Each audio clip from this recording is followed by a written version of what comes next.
All right, welcome back. I'm Rosemary Howell. I'm here with the Holter Museum of Art. We are continuing our Quarantine and Create mini-series. So we're here with Seth Roby. He is an associate professor at Helena College. How you doing, Seth? I'm doing great today. How are you? Doing good. So if you could just talk to us a little bit about your studio practice, what it looks like before and after the quarantine, what you're doing now, and how you're doing. Yeah, yeah, yeah, yeah. I'm doing well. I mean, I think like everyone, we're figuring this thing out, especially in our own personal lives, how we adjust to that.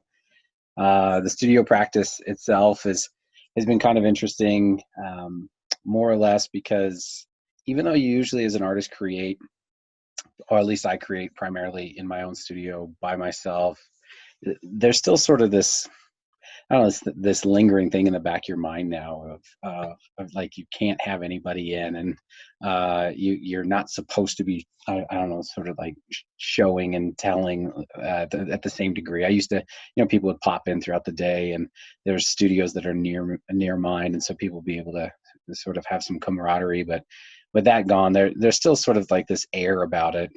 Um, it is surprisingly enough, being a full-time faculty member and a studio artist, I've found a little bit more time to actually get to the studio, which has been nice. So there's, I guess, some positives to this. But I've always found that teaching and my studio practice pretty much have to go almost 50-50 in that what I do in the studio, I'm always thinking about how I can bring that into the classroom, and then vice versa, what I'm learning from my students in the classroom, or maybe they're working on something that sort of continues and inspires me to then continue in my studio practice. So it's been pretty hard to have one without the other, and even though I'm still teaching online, an online studio course, sometimes, as you can imagine, there's some gaps, and so I found sometimes my studio process also slowing down a little bit, just because I'm sort of used to that interaction with my students. Oh, gotcha. Yeah, but So, how are online classes? How are you navigating the teaching art through video, or is it through video? yeah, it is. I think, if I had designed courses to be specifically online, it'd be a different situation. Being sort of the at the last minute, everybody across the nation kind of got the notice. They dropped what they were doing. We actually had spring break right after we received the notice, so I had that entire week to build the 5 courses that I was teaching and make them specifically online. Mm. So it was a little bit of a challenge, and in this situation, I think it's a little bit harder than any other online. But I have created several platforms. I use like Microsoft Teams, a little bit of Zoom. We have a Moodle shell for the school. So there's just a lot of stuff out there, and even like, let's say, figure drawing online. Well, they have a lot of online figure drawing websites that you can go and kind of, they'll put an image up for X amount of time of whether it's male, female, you get to pick the preferences. So there's ways to mediate it. However, I get a lot of emails from students just saying like, I have no desire to try and even do this now outside of a studio. So Mm. that's been the toughest thing, is trying to really figure out how to keep them motivated, and in return, a lot of them lost their jobs, or some of the situations are where they may live with a parent that is older, and so they had to quit their job and are trying to figure things out, but they may not even have access to the internet. It's not like you can go sit at Starbucks. So there's a lot of things that just are still up in the air. I feel like that we're just trying to kind of keep things going as best as we can. um, so I know that's sort of a long answer to what the online portion's like, but that's some of the challenges and some of the things that still working with. Mm. So about Helena College, I assuming the campus is closed until the end of the semester, reopening in the fall, perhaps. How Probably, how has the program grown over the years? The Helena College art program. yeah. So, um, uh, I mean, I guess to tell the story, it's kind of interesting. When I worked at the Holter, um, doing marketing, Helena College called and needed just somebody to teach a drawing course once a year. And so I, did that for some money on the side, and then they sort of approached and said, well, we'd like to kind of offer a few more. Were you interested? Said sure. So I got 2 classes, which is all an adjunct can do, and we did that really for about 2 years before then they reapproached me again and said, well, can we develop more classes? There's something else that we can do. We can rotate things. And so for the past 4 years, I've been creating uh, all the courses that are now offered. So that way students can get the first 2 year, like fundamental foundation arts courses, that you take anywhere. So, we've really focused on those transferable credits that are foundation based, that really let the students try this stuff out to see if they want to continue in art, or maybe they took it as a humanities credit and all of a sudden found out that they really love this. And that's how this began. And now, being the very first year that we have a full-time program, we're able to run all the classes that we usually were like rotating out every other year or so, which has been really good. So really within a short window, within 4 years, all of this has come about, and primarily because of student support. At the admin that I work with have just loved. I mean, we've just had a great time sort of like building it, and they've supported me so much and advocated for that full-time position. So Oh, good, good. And yeah, so right now at the Holter, we have the Helena College Showcase Shift right. gallery right now. So can you tell us a little bit about that? I know it's a juried exhibition. You got a lot of submissions and things like that.